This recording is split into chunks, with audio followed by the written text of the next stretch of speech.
अगर जंगल में जाने से भक्ति होती जी भजन हो पाता, जी। भगवान अगर जंगल में मिलते होते अच्छा। तो बड़े बड़े जानवर जंगल में ही रहते हैं। भागवत में कितने अध्याय होते हैं? देखिए, भागवत जी में जी। 335 अध्याय होते हैं, अच्छा। 12 स्कंद होते हैं अच्छा। और 18,000 श्लोक होते हैं कि हर परिस्थिति में एक समान रहना चाहिए।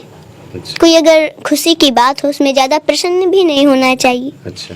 और कोई दुख की बात हो ज़्यादा दुखी भी नहीं होना चाहिए। अभी हमारे साथ एक कथावाचक हैं जिनका नाम अनुष्का पाठक है, और बहुत ही कम उम्र में इतनी बड़ी कामयाबी हासिल की है ये कि आप सोच भी नहीं सकते हैं। और शायद ही ऐसे मिलेंगे आपको जो कि इतनी कम उम्र में इतने भागवत का, गीता का, जो भी हो सारी चीज़ का कथा कह लेते हैं। और ये अब देश में सभी जगह जाकर के कथा वाचन कर रहे हैं। हम इनके पास इसलिए आए हैं कि इतनी कम उम्र में इतना कथा वाचक कर लेना बड़ी मुश्किल काम है, और जो लोग बड़े बड़े लोग नहीं कर पाते हैं शायद वो इसको कर रहे हैं। सबसे पहले बहुत बहुत स्वागत है हमारे चैनल में आपका। सबसे पहले जी। आपके चैनल से जुड़े हुए सभी भक्तों को हमारी तरफ से जय श्री कृष्ण, राधे राधे। हम चाहेंगे कि आप अपना नाम खुद से बता दें लोगों को। हमारा नाम अनुष्का पाठक है। अनुष्का पाठक जी, बहुत दिन से मैं आपका वीडियो देख रहा हूँ, बहुत आपके प्रवचन भी सुन रहा हूँ। कथा वाचक कर लेना कौन कौन सा मतलब गीता, भागवत और कौन कौन से कर लेते हैं आप? देखिए, हम श्रीमद् भागवत महापुराण अच्छा। और श्री रामचरितमानस जी की कथा हम कहते हैं। कितनी उम्र हो रही है आपकी? 8 वर्ष। 8 वर्ष हो गई। इतनी कम उम्र में इतने अच्छे ज्ञान कहाँ से सीखा आपने? वो तो सब भगवान की कृपा से अच्छा। और लोगों के आशीर्वाद से। हम जानना चाहेंगे कि भागवत में कितने अध्याय होते हैं? देखिए, भागवत जी में जी। 335 अध्याय होते हैं, अच्छा। 12 स्कंद होते हैं अच्छा। और 18,000 श्लोक होते हैं। 18,000 श्लोक होते हैं। हम चाहेंगे कि उसमें से कुछ श्लोक आप सुनाएंगे? जी। सुनाएं। सच्चिदानंद रूपाय विश्वोत्पत्त्यादि हेतवे तापत्रय विनाशाय श्री कृष्णाय वयं नमः। क्या बात है, गजब। जो बड़े बड़े लोग नहीं करते हैं शायद ये 8 साल की बच्ची अनुष्का पाठक जी कर रही हैं। और ये रामचरितमानस के बारे में कुछ बताएंगे आप? जी। देखिए, रामचरितमानस में कहा गया है जी कि देखिए, जब भगवान राम का विवाह हुआ और अयोध्या आए, अच्छा कुछ दिन बीता तो उनको पता चला जी कि उनका राज्याभिषेक होने वाला है। अच्छा लेकिन उस समय वो ज़्यादा प्रसन्न नहीं थी। अच्छा फिर अगले दिन उनको पता चला, अरे नहीं, 14 वर्षों का वनवास मिल गया। लेकिन उस समय उनके मुख पर उदासी भी नहीं थी। अच्छा प्रसन्नतां यान गताभिषेकतस् तथा न ममले वनवास दुःखतः मुखं भुजश्री रघुनंदनस्य मे सदास्तु सा मंजुल मंगल प्रदा। क्या बात है। कथा पूरा का पूरा कंठस्थ जो बोला जाता है, इनको सारे चीज़ याद है। लोग कुछ ऐसा कहते हैं कि वन में जाने से भक्ति होती है, ज्ञान मिलता है, क्या कहना चाहेंगे? देखिए, अभी आप माइक हटा दिए हैं, अभी वो पूरा भी नहीं हुआ। अच्छा, बात ये है कि हम सोचे कि आपका पूरा हो गया ना, इसलिए हम माइक हटा दिए। चलिए पूरा कर लीजिए पहले आप, उसके बाद हम इसको ये कर लेंगे। उस समय उनके मुख पर उदासी नहीं थी। अच्छा अच्छा। इसलिए हमको इससे शिक्षा मिलता है कि हर परिस्थिति में एक समान रहना चाहिए। अच्छा कोई अगर खुशी की बात हो उसमें ज़्यादा प्रसन्न भी नहीं होना चाहिए, अच्छा। और कोई दुख की बात हो ज़्यादा दुखी भी नहीं होना चाहिए। एक समान हर परिस्थिति में रहना चाहिए। जी।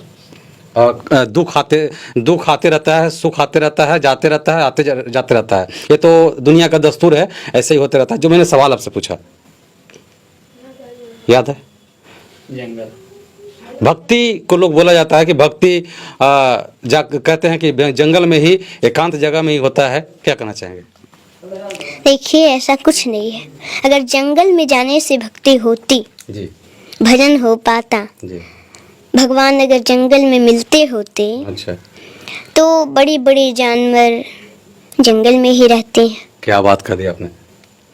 और चोर भी जंगल में ही रहते हैं, अपना चोरी करते रहते हैं। अच्छा। पर भगवान नहीं मिलते, अच्छा, चोरी करते करते मर जाते हैं पर नहीं मिलते। नहीं मिलते। घर को ही बन बना करके अच्छा, और भगवान का भजन करें तो कल्याण हो जाएगा। भगवान अवश्य हम लोगों को अपना लेंगे। अच्छा। जी। एक चीज बहुत अभी जोरों से चल रहा है पूरा हमारे देश में, एक बाबा हैं धीरेन्द्र शास्त्री बाबा बागेश्वर महाराज, जानते हैं उनको? जी। जो उनका कहा जाता है कि वो पर्चा निकालते हैं, लोगों को सामने से रहते हैं, उनके दिमाग को पढ़ लेते हैं, पर्चा निकाल देते हैं। उस पर आपकी क्या राय है? धीरेन्द्र शास्त्री के बारे में आपकी क्या राय है? देखिए उन पे तो हनुमान जी महाराज की कृपा है। अच्छा। कई लोग तो उनको कह रहे हैं ढोंगी हैं, हाँ। पाखंडी हैं, पर ऐसा कुछ नहीं है। अच्छा। वो तो भगवान की कृपा है। अच्छा, और भगवान की कृपा हो जाए तो क्या नहीं हो सकता। सही बात। जो लंगड़ा होता है वो पर्वत लांग जाता है, अच्छा, जो बोल नहीं पाता गूंगा है वो बोलने लगता है। तो भगवान की कृपा से क्या नहीं हो सकता। बाबा धीरेन्द्र शास्त्री कहते हैं कि हमें हिंदू राष्ट्र बनाना है। क्या हिंदू राष्ट्र बनाना चाहिए? और अगर हिंदू राष्ट्र बनाना है तो भारत के लोगों को क्या करना चाहिए? देखिए वो तो बिल्कुल सही कहते हैं, अच्छा। हिंदू राष्ट्र होना चाहिए, अच्छा। पर सिर्फ उनके चाहने से नहीं हो सकता। अच्छा। जब सभी चाहें कि हिंदू राष्ट्र हो तभी हो सकता है। और उसके लिए जी। लोगों को सीखा रखना, चुरखी रखना अच्छा। और चंदन लगाना आवश्यक है। अच्छा। और नित्य हनुमान चालीसा पढ़ें अच्छा। तो ही हिंदू राष्ट्र संभव हो सकता है, नहीं तो सिर्फ उनके चाहने से तो हो नहीं सकता। इसलिए सभी को ऐसा करना चाहिए। जी। ऐसा करना चाहिए। आप जब प्रवचन करने जाती हैं वहाँ पे बहुत सारे लोगों का भीड़ लगा हुआ रहता है, 10,000 50,000 लाखों में लोगों का भीड़ रहता है। उस समय आपको घबराहट नहीं होती है कि इतने लोगों को हमको बताना है, सिखाना है, बताना है सत्संग के बारे में या फिर कथा कह के सुनाना है? उस समय कैसा लगता है आपको? अच्छा लगता है। घबराहट नहीं होती है? भगवान का कथा सुनाने में कैसी घबराहट। क्या बात है, गजब। भगवान की कथा सुनाने में क्या घबराहट, इतनी कम उम्र में। लगता है कि हमें देश में पहली एक ऐसी कथावाचक हैं जो बहुत कम उम्र में इतनी अच्छा कथा कह लेती हैं, और इनको बहुत दूर दूर से लोग बुलाते हैं इनको कथा वाचन करने के लिए। इस बहुत बड़ा सौभाग्य है हमारे देश का, हमारे भारत का, कि इस तरह से इतनी छोटी उम्र में कथा वाचन कर रही हैं। लोगों को क्या संदेश देना चाहेंगे? आपको लोग आइकन मानते हैं, देश आपसे प्रेरित होता है, आपके नक्शे कदम पे लोग चलना चाहते हैं, क्या कहना चाहेंगे लोगों को? देखिए हम लोगों को यही कहेंगे कि आप लोग माता पिता का सेवा करें, बात माने। अच्छा। और जब सुबह में उठें अच्छा। तो सबसे पहले अपना हस्तरेखा देखें। अच्छा। और फिर धरती माता को प्रणाम करें। अच्छा। और फिर स्नान करके भगवान का पूजा पाठ करें। अच्छा। सभी से प्रेम से रहें। अच्छा। जी।